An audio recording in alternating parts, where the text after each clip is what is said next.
வணக்கம். 2026 தேர்தல் களம் சூடுபிடிக்க ஆரம்பிச்சிடுச்சு. அனல் பறக்கும் கூட்டங்கள் எல்லா பக்கமும் நடந்துகிட்டு இருக்கு. இந்த வீடியோவில் நான் மிஸ்டர் விஜய் கிட்ட, அதாவது நம்ம தாவேகா கழக தலைவர் மிஸ்டர் விஜய் கிட்ட ஒரு விஷயம் சொல்லணும்னு தோணுச்சுங்க. விஜய் சார், உங்களுடைய சமீபத்திய பேச்சுக்களை நான் கேட்டேன். ரொம்ப நல்லா இருந்தது. உங்களுடைய வாக்குறுதிகள் அதை பற்றி நான் பெரிய வீடியோவில் சொல்கிறேன். ரொம்ப ரொம்ப நல்லா இருந்தது. ஆனால் நீங்கள் அழுதது ரொம்பவே மனசுக்கு கஷ்டமாக இருந்தது.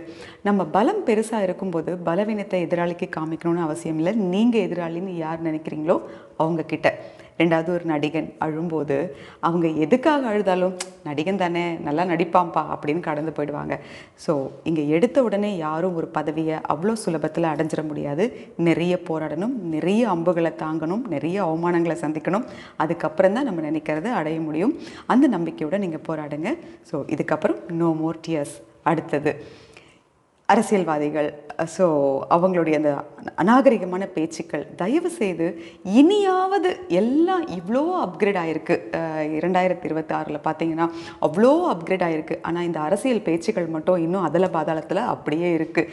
அதே நாகரிகமற்ற சீப்பான பாடி ஷேம் பண்ணுறது, பர்சனல் அட்டாக்ஸ் பண்ணுறது, ரொம்ப தப்பான வார்த்தைகள் பேசுகிறது, இப்படியே தான் இருக்குது.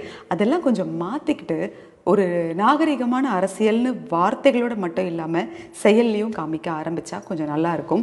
இன்றைய இளைஞர்களுக்கு அரசியல் மேலேயும் அரசியல்வாதிகள் மேலேயும் இந்த ஓட்டு மேலேயும் மரியாதையும் நம்பிக்கையும் வரும்.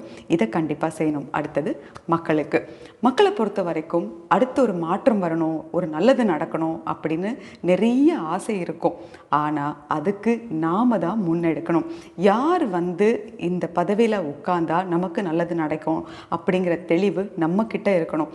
திரு விஜயகாந்த் அவர்கள் இருந்த வரைக்கும் அவரை யாருக்குமே நல்ல தலைவராக ஏற்றுக்கிறதுக்கு மனசு இல்லை, ஒரு சிலரை தவிர. ஆனால் இன்னைக்கு எல்லாருமே அவரை மிஸ் பண்ணுறதா சொல்கிறாங்க. இங்கே நல்லா பேசுகிறவங்க எல்லாரும் தலைவர்கள் கிடையாதுங்க, அவங்க பேச்சாளர்கள் மட்டும்தான்.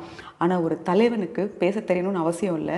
இங்கே பேச தெரியாத எத்தனையோ பெரிய தலைவர்கள் வாழ்ந்திருக்காங்க. உதாரணத்துக்கு காமராஜர் ஐயாவை சொல்லலாம். அவர் அதிகமாகலாம் பேசினதே கிடையாது. ஆனால் அவரை இன்றைக்கும் நம்மளால் மறக்கவே முடியாது. அப்படி தான் பேச்சை பார்த்து நீங்கள் ஏமாறவும் வேண்டாம், அதே சமயத்தில் இலவசங்களுக்கு நீங்கள் விலை போகவும் வேண்டாம். மக்களை பொறுத்த வரைக்கும் நல்ல வேலை வாய்ப்பை கொடுங்க, ஒரு நல்ல தரமான கல்வியை கொடுங்க. அவங்க உழைப்பில் அவங்களுக்கு வேண்டியதெல்லாம் வாங்கிப்பாங்க.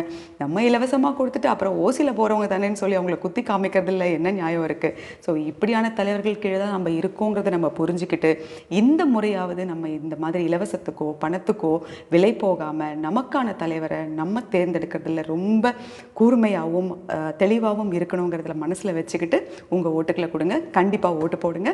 இன்னும் நம்ம நிறையவே பேச போகிறோம். நன்றி.